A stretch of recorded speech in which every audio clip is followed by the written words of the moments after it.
Vous l'aurez remarqué, vacances ne rime pas avec sans stress. Et quand arrive cette période tant attendue, il peut y avoir des petits grains de sable qui viennent un peu empêcher les rouages de tourner. Alors comment huiler tout cela? C'est ce que vous allez nous expliquer. Isabelle Bertin, vous êtes coach. Oui.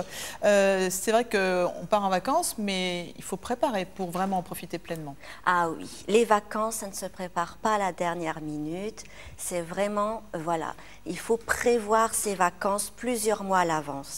Déjà, prévoyez vos dates de vacances pour pouvoir vous organiser au niveau professionnel, clore les budgets, les projets importants, urgents. Les budgets pour certains aussi. Voilà.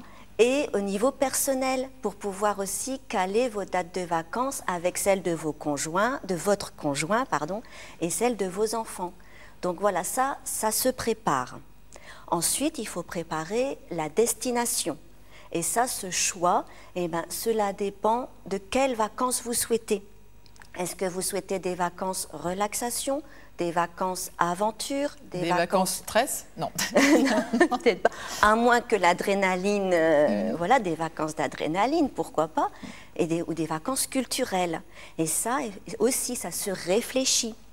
Et puis, bien sûr, le choix de la destination dépend du budget que vous souhaitez allouer à vos vacances.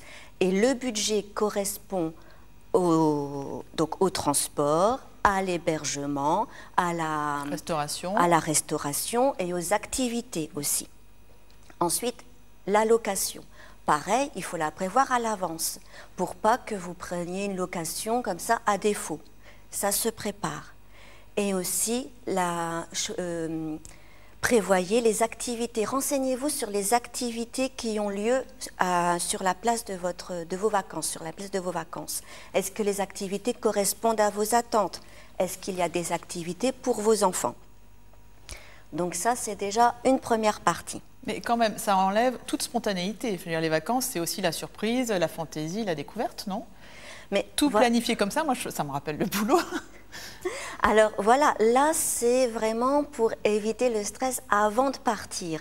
Après, une fois qu'on y est, bon, ben, il y a toujours une part d'inconnu, une part d'improvisation qui là, effectivement, vous pourrez avoir voilà, des belles surprises. On espère des belles surprises en tout cas.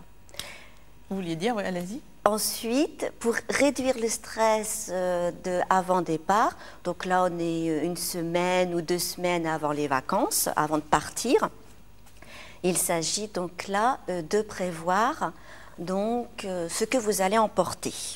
Et là, les bagages, ça ne se fait pas la veille au soir. C'est le meilleur moyen pour augmenter le stress et pour oublier des affaires. Donc là, préparez-les plusieurs jours à l'avance, comme ça, voilà. Ensuite, prévoyez aussi tout ce que vous devez transporter. Vos papiers, tout ce qui est important, vos papiers, la carte vitale, votre pièce d'identité, vos billets de transport aussi. Là, vous les préparez déjà dans vos bagages. Prévoyez aussi une trousse de première urgence, on ne sait jamais. Ça évitera le stress du petit bobo sur place. Si vous partez en voiture, pareil. Pensez à faire le plein. Pensez à faire le plein, pensez à la réviser et surtout, pour éviter le stress, oubliez votre téléphone portable professionnel et votre ordinateur portable. Ne prenez rien de ce qui est professionnel. Donc ça, pour plein de gens, c'est vraiment difficile. Hein. C'est vrai que c'est difficile parce que quand on va en vacances, on chamboule tout. On chamboule nos horaires de vie habituels. On chamboule, ben voilà, on est là, finalement, des fois, les gens partent en vacances stressés parce que, mais qu'est-ce que j'aime faire? Je ne sais pas ce que j'aime faire en vacances. Il y en a qui sont stressés rien que parce qu'ils n'ont plus rien à faire. Et ben voilà, essayez d'être curieux. Vous éviterez le stress si vous êtes curieux pendant les vacances. Curieux de faire des choses assez inhabituelles, chambouler vos horaires de vie. Voilà, et profitez un petit peu, profitez de la vie. Partez avec l'idée que vous êtes en vacances. C'est psychologique aussi, les vacances, c'est dans la tête. Libérez-vous de tout ce qui est professionnel, de tout ce qui est du quotidien. Merci beaucoup Isabelle, et puis on va vous souhaiter de bonnes vacances à vous aussi. Vous n'avez rien préparé, vous ne savez même pas où vous allez, et c'est une surprise. C'est une surprise. Donc c'est bien aussi, vous voyez, ça marche aussi comme ça. Allez, on va jeter un